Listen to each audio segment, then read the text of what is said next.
ഇന്ന് നമുക്ക് മുംബൈ സ്പെഷ്യൽ പാവ് ഭാജി മസാല ഉണ്ടാക്കാം. അതിന് വേണ്ടിയിട്ട് ഞാനിതാ അവിടെ കുറച്ച് green peas, cauliflower, capsicum, carrot, beans, potato ഇതെല്ലാ വെജിറ്റബിൾസും കുറച്ച് വെള്ളം ഒഴിച്ചിട്ടൊന്ന് നന്നായിട്ടൊന്ന് വേവിച്ചെടുത്തിട്ടുണ്ട്.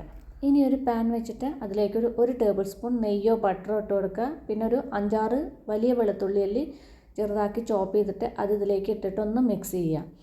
അതിനുശേഷം 3 മീഡിയം സൈസുള്ള സവാള പൊടിയായി അരിഞ്ഞ് വെച്ചതാണ്. അത് ഇതിലേക്ക് ഇട്ടിട്ട് നേരൊന്ന് വഴറ്റിയെടുക്കുക.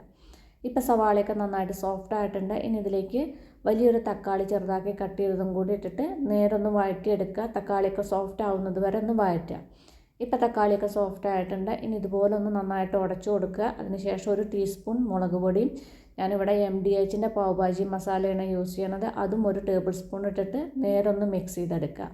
ഇപ്പോൾ മസാലയൊക്കെ നേരെ മിക്സ് ചെയ്ത് കഴിഞ്ഞിട്ടുണ്ട്. ഇനി ഇതിലേക്ക് നമ്മൾ നേരത്തെ എടുത്ത് വെച്ച വെജിറ്റബിൾസ് എല്ലാം നന്നായിട്ട് ഉടച്ചെടുത്തിട്ടുണ്ട്. ആ ഉടച്ചെടുത്ത വെജിറ്റബിൾസ് ഇതിലേക്ക് ഇട്ട് കൊടുക്കുക. പിന്നെ ഈ കറിയിലേക്ക് ആവശ്യത്തിനുള്ള ഉപ്പ് കൂടി ഇട്ടിട്ട് നേരെ ഒന്ന് മിക്സ് ചെയ്തെടുക്കുക. ഇപ്പോൾ മസാലയും വെജിറ്റബിൾസൊക്കെ നേരെ മിക്സ് ആയിട്ടുണ്ട്. ഇനി ഇതിലേക്ക് കുറച്ച് വെള്ളം ഒഴിച്ചിട്ട് ഒരു 1-2 തിളപ്പിക്കുക.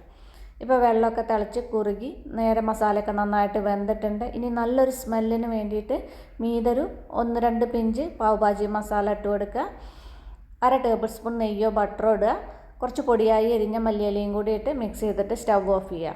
ഞാനിവിടെ ബണ്ണ് നെയ്യിൽ കുറച്ച് ചൂടാക്കി എടുത്തിട്ടുണ്ട്. ഇവിടെ മുകളിൽ ഉള്ളിയും മല്ലിയിലയൊക്കെ തൂവിയിട്ടുണ്ട്. നാരങ്ങാ നീരും കൂടി പിഴിഞ്ഞിട്ട് കഴിക്കുക. അപ്പോൾ ഇതെല്ലാവരും ഒന്ന് ട്രൈ ചെയ്ത് നോക്കൂ.